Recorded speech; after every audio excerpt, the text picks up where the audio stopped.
बिस्मिल्लाहिर्रहमानिर्रहीम। अस्सलामु अलैकुम स्टूडेंट। तो आज का हमारा लेक्चर नंबर 4 है और हम पढ़ने वाले हैं लंग वॉल्यूम एंड कैपेसिटी। चलो चलते हैं और लेक्चर को शुरू करते हैं।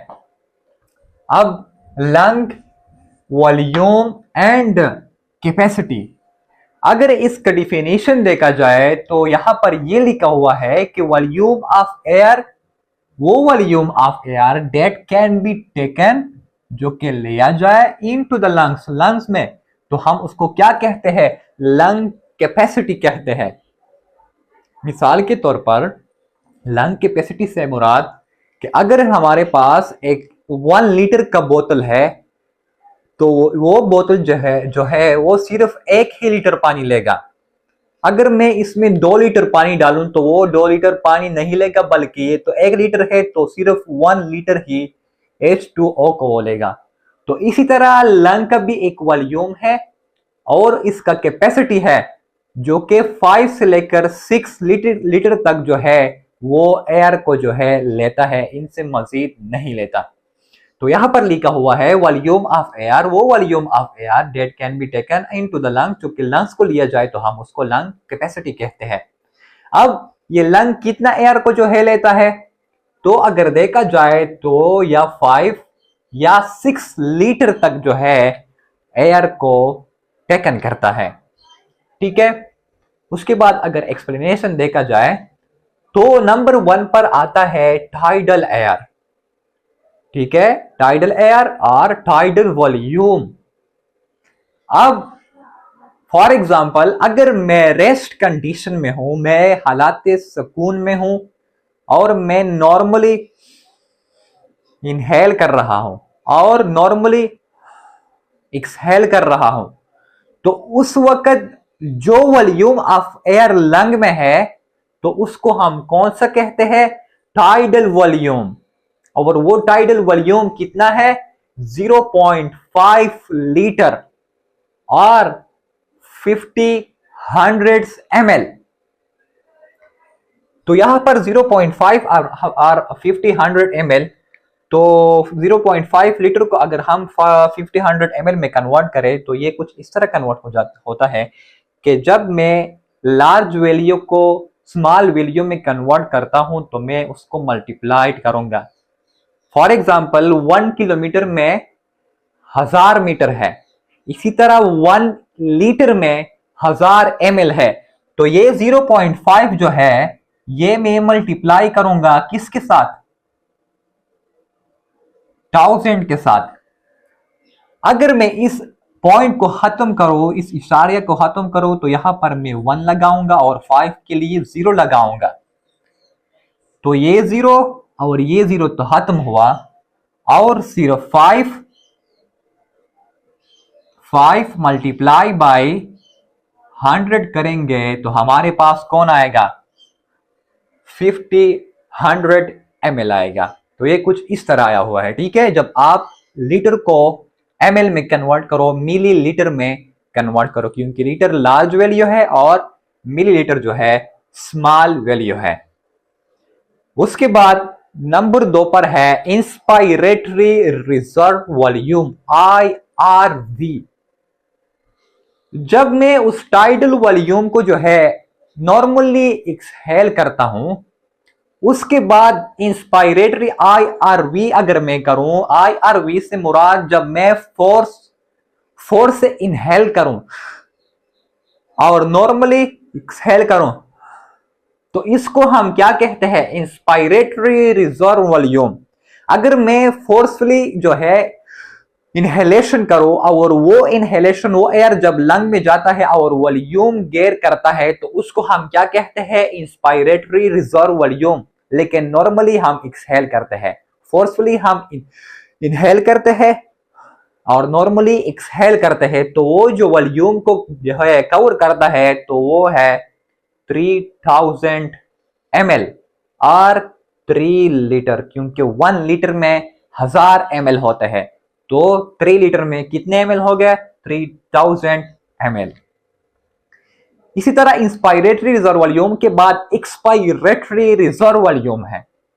अगर मैं नॉर्मली इनहेल करूं और फोर्सफुली एक्सहेल करूं, तो वो जो वॉल्यूम बचता है, वो जो वॉल्यूम होता है उसको हम एक्सपायरेटरी रिजर्व वॉल्यूम कहते हैं, और उसका जो कैपेसिटी है वो 1200 ml और 1.2 लीटर। अब इस 1.2 लीटर को हम 1200 ml में कैसे कन्वर्ट करते हैं? तो इस लार्ज वैल्यू को अगर मैं स्मॉल में कन्वर्ट करूं तो मैं इसको 1000 के साथ मल्टीप्लाई करूंगा। तो अगर मैं इसको 1000 के साथ मल्टीप्लाई करूं तो जरूरी है कि मैं इस पॉइंट को हटाऊं, तो इसके लिए मैं 1 लगा दूंगा और 2 के लिए 0। तो ये कुछ इस तरह बन जाएगा।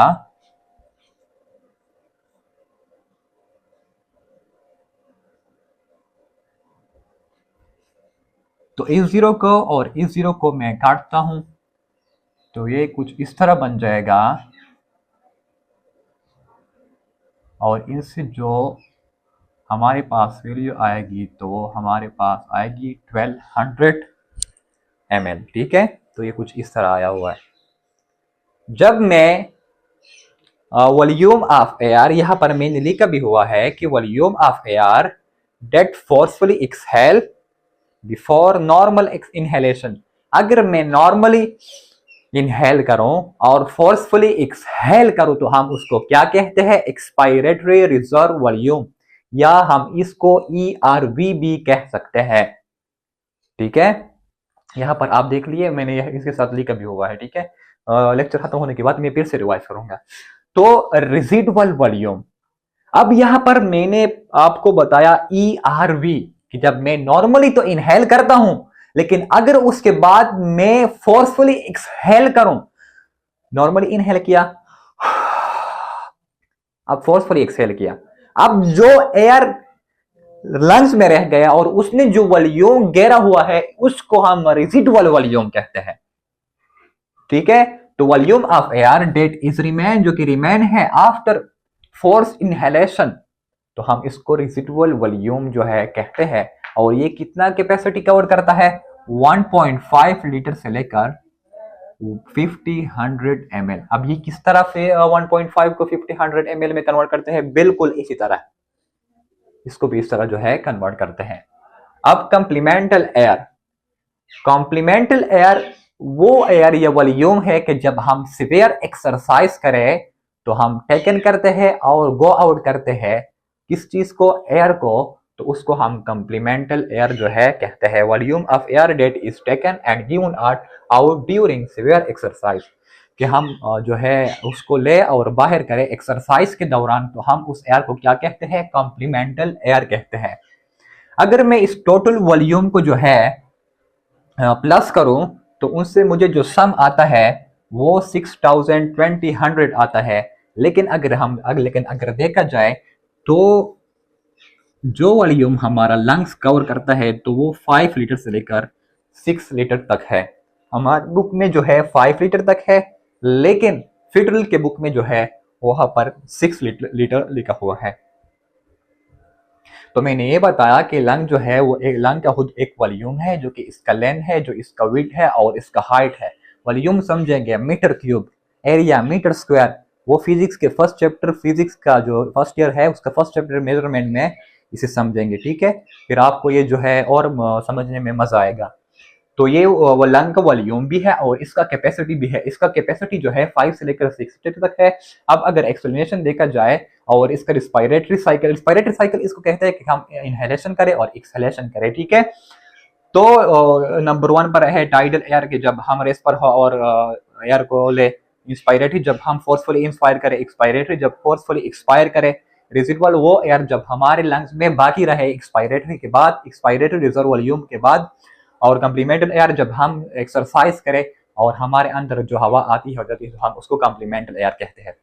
तो एक जरूरी और इम्पोर्टेंट पॉइंट, जब एक बच्चा होता है और वो जब वो इस दुनिया में आता है लेकिन वो मरा होता है, तो उसका हम ये पता करते हैं कि अगर ये इस दुनिया में आया है और मरा नहीं है, कुछ टाइम के बाद मरा हुआ है, तो ये हम इस रेजिडुअल वॉल्यूम के जरिए से जो है हम मालूम करते हैं, क्योंकि उसके लंग में फिर भी वो एयर जो है उसने वॉल्यूम कवर की होती है। लेकिन अगर जब वो पैदा हो डायरेक्टली जो है वो डाई हो जाए तो हमें उससे रिजिडुअल वॉल्यूम के जरिए से हमें पता चलता है।